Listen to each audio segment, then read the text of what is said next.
The moment I saw her standing in that kitchen doorway, one hand resting on the curve of her belly, I understood the joke everyone had been laughing about behind my back for weeks. My so-called friends had told me they found me the perfect match for the dinner party. What they didn't tell me was that perfect meant humiliating me in front of a room full of people who thought watching me squirm was entertainment. I felt my chest tight and my jaw clench, and for one long, burning second, I wanted to walk straight out that door and never look back. If you believe in stories about humanity, about second chances, about the quiet moments that change everything, stay with me. And if this story moves you even a little, hit like, drop a comment, share it with someone who needs it, and subscribe to this channel, because these are the stories worth telling. My name is Daniel, and I was 34 years old, freshly divorced, and still nursing the kind of wound that doesn't show up on any scan. My friends, the same ones who sat at that marble table sipping wine like nothing was wrong, had spent the last 6 months trying to set me up with anyone who breathed.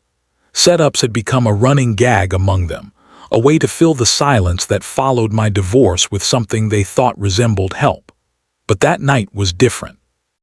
That night they'd crossed a line dressed up as a favor. Her name was Clara. She walked in wearing a cream coat over a deep plum dress, her blonde hair pulled back, her smile polite but guarded, the kind of smile people wear when they already suspect they've been dropped into something they didn't agree to.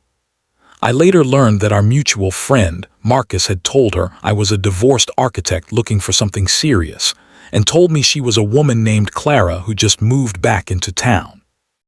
Neither of us had been told the whole truth. Neither of us had been told she was 7 months pregnant, and neither of us had agreed to anything resembling romance. The first few minutes were unbearable. I remember gripping my wineglass so hard my knuckles went white, feeling the eyes of Marcus and his wife Lauren darting between us like they were watching a car crash in slow motion, waiting to see who would break first. Clara stood there with her handbag looped over her arm, and I could see the exact moment she realized what had happened. Her eyes flicked to her belly, then to me, then to the people at the table who suddenly found their napkins fascinating. The air in that beautiful, expensive kitchen turned to ice. I could have made it worse. God knows I wanted to. I wanted to turn to Marcus and ask him in front of everyone what exactly he thought was funny about pairing a grieving, divorced man with a pregnant stranger, as if both of our lives were punchlines instead of people. But something in Clara's face stopped me. Not embarrassment, but exhaustion. The kind of tired that comes from being laughed at one too many times, from people deciding your body, your circumstances, your whole existence was fair game for a joke. I recognized that exhaustion because I'd been wearing it myself for months. So instead of storming out, instead of embarrassing her further, I did the only decent thing I could think to do. I stood up, pulled out the chair beside me, and asked if she'd like to sit, because standing on her feet in heels at 7 months pregnant while a room full of strangers gawked at her didn't seem like anyone's idea of a good evening. She hesitated, studying my face for the mockery she expected to find there, and when she didn't find it, she sat down. We didn't talk about the setup at first. We talked about nothing, the food, the ridiculous gold sculpture on the wall, the fact that neither of us had asked to be there. But slowly, the nothing became something.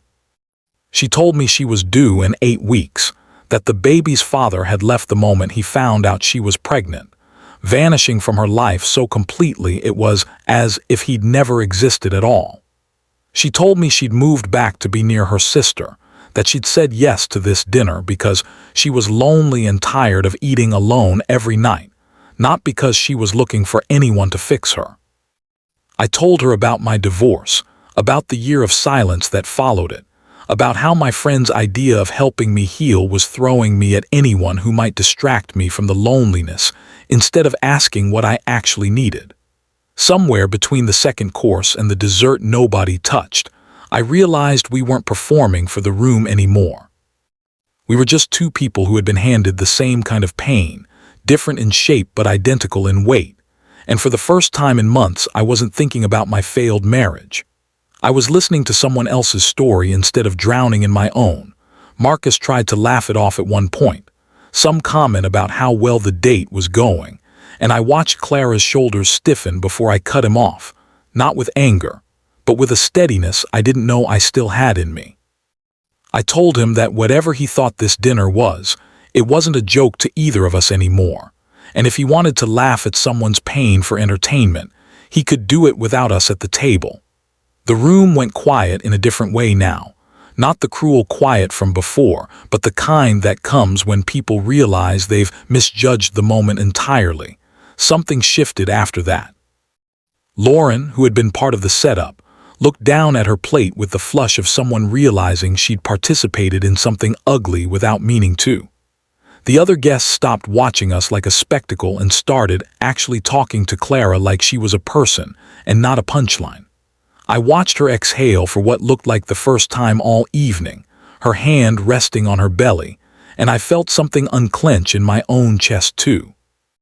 Later that night, as the party wound down and people gathered their coats, Clara asked me to walk her to her car because the street was dark and she didn't trust her balance on the uneven pavement anymore. We stood by her car for a long while, talking about nothing important, the kind of conversation that matters more for what it isn't than what it is. She told me she hadn't laughed like that in months. I told her neither of us mentioned romance, because that wasn't what the night had become. What it had become was something rarer, two wounded people choosing kindness over cruelty, choosing to see each other instead of the joke everyone else wanted them to be. In the weeks that followed, I found myself checking in on her, not out of obligation, but because I wanted to know how she was doing, whether the baby was kicking less or more, whether she'd found a name yet. I drove her to a doctor's appointment when her sister couldn't make it. I sat in a waiting room full of nervous fathers-to-be and felt, oddly, like I belonged there anyway. Like showing up for someone didn't require a title or a label to mean something. Clara started texting me first sometimes, small things, a photo of a sunset, a complaint about swollen ankles, the mundane details of a life she was slowly letting me back into. Marcus apologized eventually, awkwardly, the way people do when they realize they've caused real harm while convinced they were only having fun. I told him I forgave him, because holding on to that anger wasn't going to undo what had happened. But I also told him that the next time he thought about turning someone's pain into a party favor, he should remember this night, and remember that the woman he'd tried to embarrass had more grace in one evening than he'd shown in years of friendship.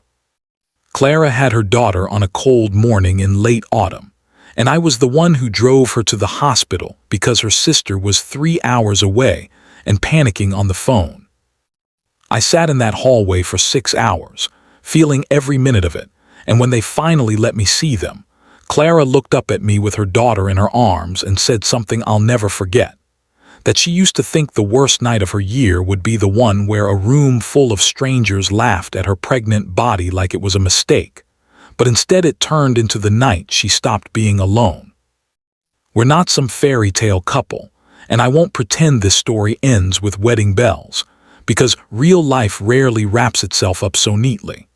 What I can tell you is that Clara and her daughter are part of my life now, in whatever shape that takes, and that the cruel joke my friends tried to play became the thing that saved both of us from drowning quietly in our own grief.